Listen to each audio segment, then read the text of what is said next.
সোমবার সিপাহীজলা জেলায় শুরু হয় ১০০ দিনের মধ্যে যক্ষ্মা নিবারণী অভিযান। কেন্দ্রীয় স্বাস্থ্য মন্ত্রক রাজ্যের ৮ জেলার মধ্যে সিপাহীজলা জেলা সহ মোট ৫ জেলাকে বেছে নিয়েছে এই অভিযানের জন্য। রাজ্যের অন্য জেলাগুলি হল গোমতী, দক্ষিণ জেলা, উত্তর এবং ঊনকোটি জেলা। এর মধ্যে সিপাহীজলা জেলার এই অভিযানের সূচনা হয় সোমবার। লক্ষ্যমাত্রা রাখা হয়েছে ১০০ দিন। বেঁধে দেওয়া নির্দিষ্ট সময় অবধি চলবে এই অভিযান। অভিযানের সূচনা করতে উপস্থিত ছিলেন রাজ্যের স্বাস্থ্য দপ্তরের মন্ত্রী মুখ্যমন্ত্রী ডক্টর মানিক সাহা। মুখ্যমন্ত্রী এদিন এই অভিযানের মূল প্রেক্ষাপট তুলে ধরেন আলোচনায়। মুখ্যমন্ত্রী এদিন জানান, যক্ষ্মা রোগ নিরাময়যোগ্য। এই নিয়ে সাধারণ মানুষের মধ্যে সচেতনতা বাড়াতে হবে। এই রোগ কি, কেন হয়, কিভাবেই বা একে এড়ানো যায় তা নিয়ে সমাজের সর্বস্তরে ব্যাপক প্রচার নিয়ে যাওয়ার ওপর গুরুত্ব আরোপ করেন মুখ্যমন্ত্রী। তো এটা দেখে যে এটা নির্মূল করা যাবে না এরকমটা না, এটা নির্মূল করতে পারি যদি ডায়াগনোসিস প্রপারলি হয় আর সচেতনতা, এবং সেই সচেতনতা যদি থাকে এবং এখানে আজকে যেসব পাঠগুলো আমরা করলাম সেটা যদি স্কুলে যেটা বলা হয়েছে প্রেয়ারে, অন্তত সপ্তাহে একদিন প্রেয়ারে যদি এই শপথ বাক্যটা পাঠ করে, এবং টিবি সম্পর্কে আসলে এটা ভয় পাওয়ার বিষয় নয়, সেই সম্পর্কে মানুষ স্টুডেন্টদের জানানো, পঞ্চায়েতেরও কথা বলা হয়েছে, বিভিন্ন পঞ্চায়েতে এই মেসেজটা দেওয়া, তাহলে আমাদের যে 2025-এর মধ্যে যে প্রধানমন্ত্রীজি বলছেন নির্মূল করার, সেটা আমরা তবেই সম্ভব করতে পারব। মুখ্যমন্ত্রীর গলায় উঠে আসে নেশা সহ বাল্য বিবাহের মতো ঘটনা নিয়ে উদ্বেগের সুর। উঠে আসে মারণ ব্যাধি এইডসের বাড়ন্ত নিয়ে গভীর উৎকণ্ঠার দিকটিও। এই সামাজিক ব্যাধিকে নির্মূল করতে সকলের সমান সহযোগিতার কথাও জানালেন মুখ্যমন্ত্রী। বাল্যবিবাহ প্রসঙ্গে মুখ্যমন্ত্রী চিন্তার কথা প্রকাশ করে কি বললেন, শুনুন।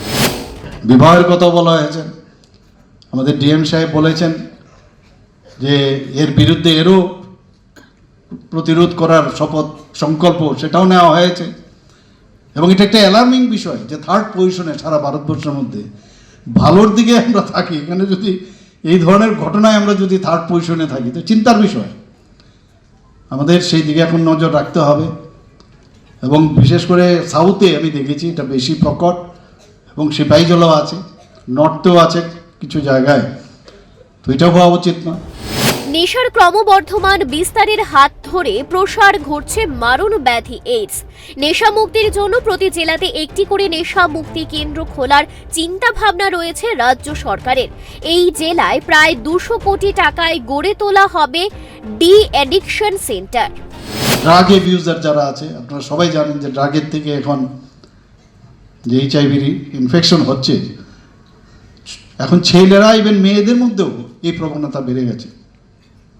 ইনজেকশন নিচ্ছে, ইন্ট্রাভেনাস ইনজেকশন নিচ্ছে, সিরিঞ্জ ব্যবহার করছে, অনেক ধরনের আমরা চেষ্টা করছি যে কীভাবে নির্মূল করা যায়।